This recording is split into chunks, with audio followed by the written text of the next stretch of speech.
அல் குர்ஆனை நாம் எடுத்து பார்க்கும் பொழுது மனிதனுடைய வாழ்க்கை மிக முக்கியமான 3 கட்டங்களை சொல்லுகின்றான். முதலாவது கட்டம், மனிதன் பலவீனமான நிலையில் படைக்கப்பட்டிருக்கின்றான் என்பதை அல்லாஹ் தஆலா அடிக்கடி ஞாபகப்படுத்தி கொண்டே இருக்கின்றான். அவனுக்கு ஏற்படக்கூடிய மறதி, அவனுக்கு ஏற்படக்கூடிய தூக்கம், அவனால் ஏற்படக்கூடிய தவறுகள், அவனால் நினைக்காத அளவுக்கு மனிதர்களே கொல்லும் அளவுக்கு கையை உயர்த்துவது, அடிப்பது, இப்படியான சில நிகழ்வுகளை வைத்து மனிதனுடைய மூளையை, உடம்பை, சிந்தனையை அல்லாஹ் தஆலா எந்த அளவுக்கு பலவீனம் என்பதை காட்டிக்கொண்டே வருகின்றான். அந்த கட்டத்தை தாண்டி ஒரு குவத்தான நல்ல உற்சாகமான ஒரு வாலிப பருவத்தையும் கொடுக்கின்றான். அதற்கு பிறகு அல்லாஹ் தஆலா திரும்ப பழைய சின்ன பிள்ளை மாதிரி ஒரு பருவத்தையும் அல்லாஹ் தஆலா கொடுக்கிறான். அல் குர்ஆனில் ஆழமாக அல்லாஹ் தஆலா அதை பற்றி நிறைய இடங்களில் பேசுகின்றான். ஒவ்வொரு இடங்களிலும் அந்த முதுமை அடையும் பொழுது அந்த முதுமையுடைய பருவத்தை பற்றி அல்லாஹ் தஆலா ஒன்றுமே தெரியாத நிலைக்கு நம்ம தள்ளப்படுவோம். ஒரு வந்தா வீட்டுக்கு அவர் இன்னார் என்று கூட அறியாத ஒரு பருவத்துக்கு நாம் தள்ளப்பட போறோம். பேசினா 5-6 தடவை காது கொடுத்து என்ன சொல்றாரு கிட்ட உள்ளவன் செவுடா என்று கேட்கும் அளவுக்கு ஒரு நிலை நமக்கு வரப்போகுது. பேசும் பொழுது திக்கி திக்கி விளப்பம் இல்லாமல் பேசக்கூடிய நிலை, எங்கட பேரு எங்களுக்கு எழுத சைன் பண்ண முடியாத ஒரு நிலை வரப்போகுது. அந்த நிலைக்கு வருவதற்கு முன்னால் நாம் அல்லாஹ்வின் பால் நெருங்கக்கூடிய முறைகளை வர வர கையாள வேண்டும். ஜக்கரியா அலைஹிஸ்ஸலாம் அவர்கள் இருக்கிறாங்க, இன்னொரு நபி. அவர் மிக வயதான காலத்துல அவர் ஒரு ஆசைப்படுறாரு, அதிகமாக அல்லாஹ்விடத்தில் பிரார்த்தனை செய்கிறாரு. சூரா மரியமை நீங்கள் எடுத்து பாருங்க. ஒவ்வொரு ஜும்மா உரைக்கும் பிறகும் உங்களுடைய வாளில் நடைபெற்ற அந்த ஜும்மா உரையில் கேட்ட விடயங்களை குர்ஆனுடன் கூடிய ஒரு தொடர்பை அதிகப்படுத்துங்க. நாம என்ன தெரியுமா நினைக்கிறது, இப்ப 40 ஆவிட்டு இப்ப குர்ஆனை படிச்சு என்ன நடக்குது, இப்ப 50 ஆவிட்டு இதற்கு பிறகு குர்ஆனை படிச்சு என்ன செய்யும்.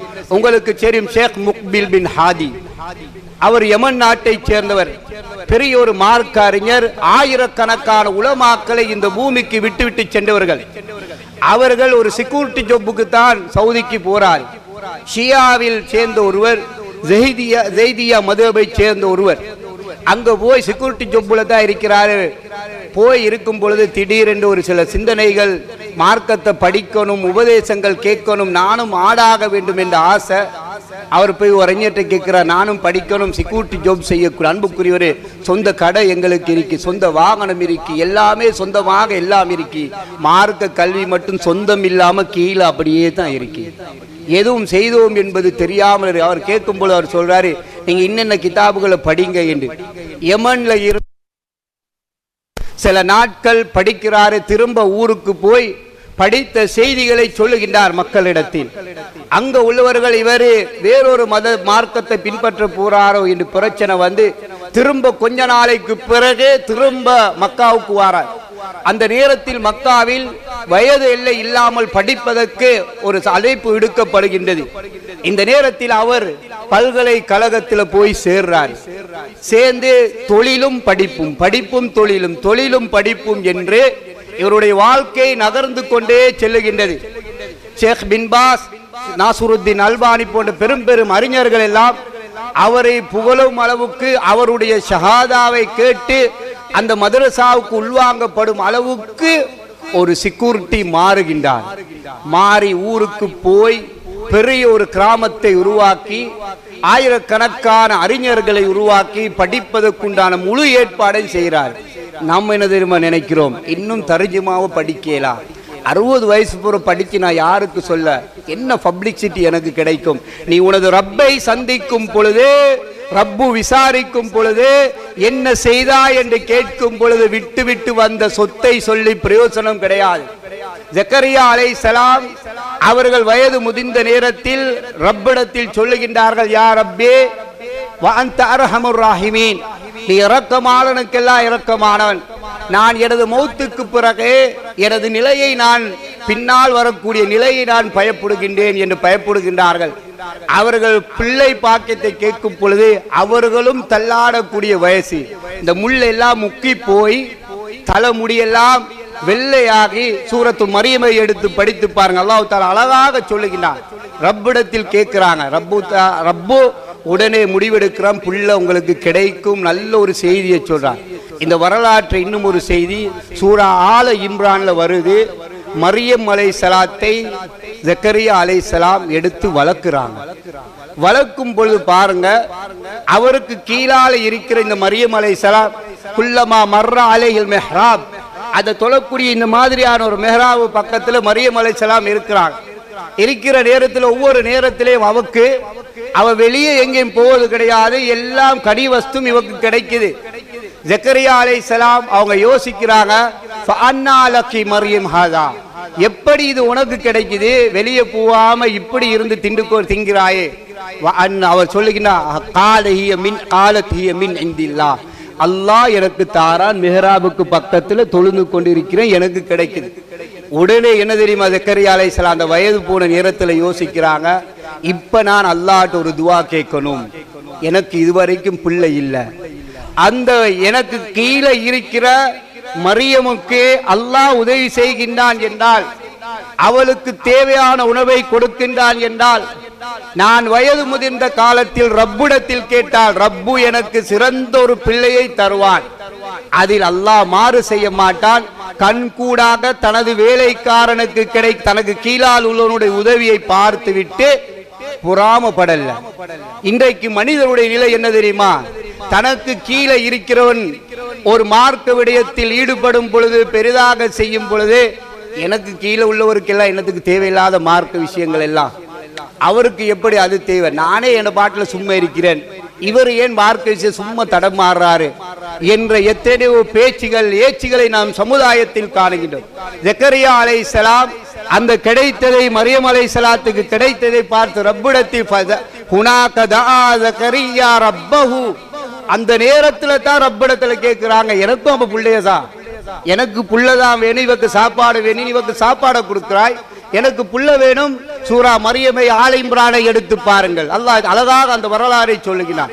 அதற்கு பிறகு தான் அல்லாஹ் தஆலா பிள்ளையை கொடுக்கின்றான். ஒரு அழகான வரலாற்று செய்தியை சொல்லுகின்றான். எனவே அன்புக்குரியவர்களே, அல்லாஹ் தஆலா எனக்கும் உங்களுக்கும் அருள் புரிய வேண்டும். இறுதியாக ரசூலுல்லாஹி ஸல்லல்லாஹு அலைஹி வஸல்லம் அவர்கள் இந்த முதிய வயதை அடைந்தவர்களுடன் எவ்வளவு அன்பாக, பண்பாக, பாசமாக அவர்களை வழிநடத்தி அவர்கள் மரணிக்கும் வரைக்கும் எப்படி இருந்தார்கள். மக்காவுடைய வெற்றி நடைபெறுகின்றது.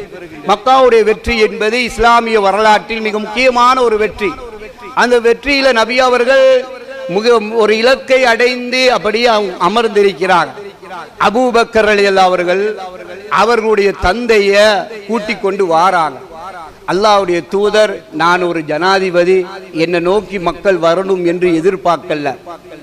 அல்லா தரக்த ஷேഖ ஃபீ பைத்திஹி, இவரோட உங்களோட வாப்பா ஏன் என்கிட்ட கூட்டிட்டு வாரீங்க, அவர் வீட்டில் வச்சிருந்தா அவரை நோக்கி நான் வந்திருப்பேனே. இந்த பண்பை நீங்க பாருங்க, பெத்த மகன் வாப்பா தேவை என்றால் அவர்கிட்ட கேட்கும் நிலைக்கு இந்த உலகம் உருவாகி இருக்கின்றது. அந்த வயது முதிர்ந்த அடுத்தவரை பார்த்து நபி அவர்கள் சொல்லுகின்றார்கள், அவர் வீட்டில் இருந்தா நான் வந்து இருப்பேனே என்று கேட்கிறார். உமர் அபூபக்கர் அவர்கள் சொல்லுகின்றார், அல்லாஹ்வுடைய தூதரே, அவரு தான் உங்கள்கிட்ட வாரத்துக்கு தகுதியானவர், என்ற வாப்பா தான், நீங்க எனது மருமகன். ரசூல் ஸல்லல்லாஹு அலைஹி வஸல்லம் அவர்கள் அபூபக்கர் அவர்களுக்கு எனது அவருடைய மருமகன் இருந்தாலும் சொல்லுகின்றார்கள், அவர் தான் தகுதி உங்கள்கிட்ட வந்து மார்க்கத்தை ஏற்றுக்கொள்வது என்று அந்த விஷயத்தை நபி அவர்கள் பண்பாக அவரை நடத்துகின்றார்கள். அபூ ஹுரைரா ரலியல்லாஹு தஆலா அன்ஹு அவர்கள், அவருடைய தாய் முதிய வயதை அடைந்து விட்டார்கள். அவர்களுக்கு ஒரே கவலை, எனது தாய் இஸ்லாத்தை தழுவ வேண்டும். சொல்லி சொல்லி பார்க்கிறாங்க, கேட்கதில்லை. அல்லாஹ்வுடைய தூதரிடத்தில் தாயை பற்றி கவலையை வெளிப்படுத்துகின்றார்கள். அவர்கள் போய் சொல்லுகின்றார்கள், அல்லாஹ்வுடைய தூதரை, எனது தாய்க்கு துவா கேளுங்க, நேர் வழிக்கு வர வேண்டும் என்று. அல்லாஹ்வுடைய தூதர் பிரார்த்தனை செய்கின்றார்கள். வீட்டுக்கு போறாங்க, குளிக்கிற சத்தம் கேட்கின்றது, இஸ்லாத்தை தழுவுகின்றார்கள். அந்த அபூ ஹுரைராவுடைய பழக்கம் என்னவென்றால், வீட்டுக்குள்ளா நுழைந்து அல்லது வீட்டை விட்டு வெளியே வரும் பொழுது தாய்க்கு சலாம் சொல்லிவிட்டு சொல்வார்கள், அஸ்ஸலாமு அலைக்கும் என்று சலாத்தை சொல்லிவிட்டு அவர்கள் சொல்வார்கள், ரப்பிடத்தி ரப்பிர் ஹம்ஹுமா கமா ரப்பயானி சகீரா. மிக முக்கியமான ஒரு பிரார்த்தனையை தாய்க்கும் தந்தைக்கும் எப்படி சொல்வார்கள் என்ற, யா ரப்பே, என்னை சிறு வயதில் எனது தாய் எவ்வளவோ சிரமப்பட்டு பராமரித்தார்கள், இப்ப நீ அதே போன்று அவளை பராமரி என்று சொல்வார்கள்.